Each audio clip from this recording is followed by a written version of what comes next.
नमस्कार किसान साथियों, बीके न्यूज़ यूट्यूब चैनल पर आपका स्वागत है।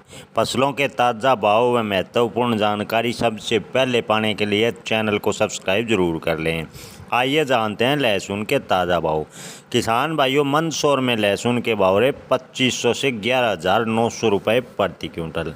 प्रयागराज में लहसुन उट्टी बिका 5,000 से 11,000 रुपये प्रति क्विंटल। बात करें उज्जैन की तो लहसुन के भाव रहे 3500 से 10,000 रुपये प्रति क्विंटल। उज्जैन में अमलेटा लहसुन बिका 4,000 से 10,100 रुपये प्रति क्विंटल। शामगढ़ मंडी में देसी लहसुन फूलगोला के भाव रहे 6,000 से 9,900 रुपये प्रति क्विंटल।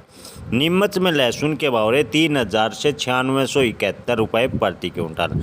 प्रयागराज में राजस्थान के लहसुन के भाव रहे 5,000 से 96 रुपये प्रति क्विंटल। राजस्थान के जयपुर मंडी में लहसुन बिका 4,000 से 95 रुपये प्रति क्विंटल। उत्तर प्रदेश के गोरखपुर में लहसुन के भाव रहे 3,000 से 10,000 रुपये प्रति क्विंटल।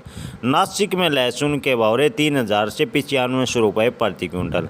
बारामंडी राजस्थान में लहसुन के भाव रहे 1,500 से 94 रुपये प्रति क्विंटल। पिपलिया मंडी में देसी लहसुन बिका 2,500 से 94 रुपये प्रति क्विंटल। आगरा मंडी में लहसुन के भाव रहे 2,500 से 85 रुपये प्रति क्विंटल। प्रयागराज में उत्तर प्रदेश के लहसुन के भाव रहे 3,000 से 78 रुपये प्रति क्विंटल। धन्यवाद।